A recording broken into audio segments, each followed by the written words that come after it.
All right, everyone.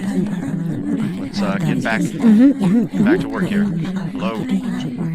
Hello. Hello, everyone. Need everyone's attention.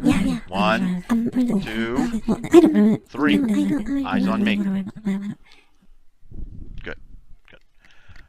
Okay, we're going to continue our discussion about Romeo and Juliet.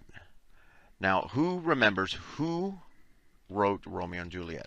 William Shakespeare. Whoa, whoa, whoa, whoa, whoa. No, no, no. You got to raise your hands. Don't just shout it out.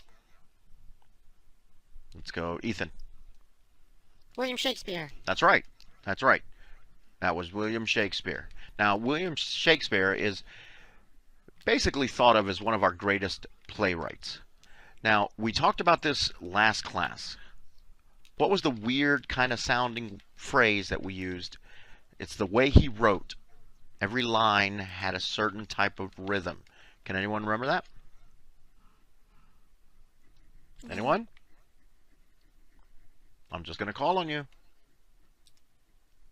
Savannah. I think it was prose or something. Okay, that's a good guess. That's a good guess.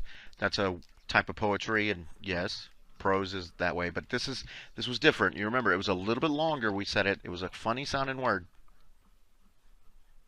Dev, go ahead. I think it was iambic pentameter. Yes, yes, iambic pentameter. Now, who remembers what that means? Anyone?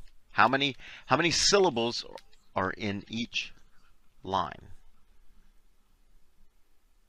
Jasmine. Like 10? Isn't it right? Yes, 10. Good job.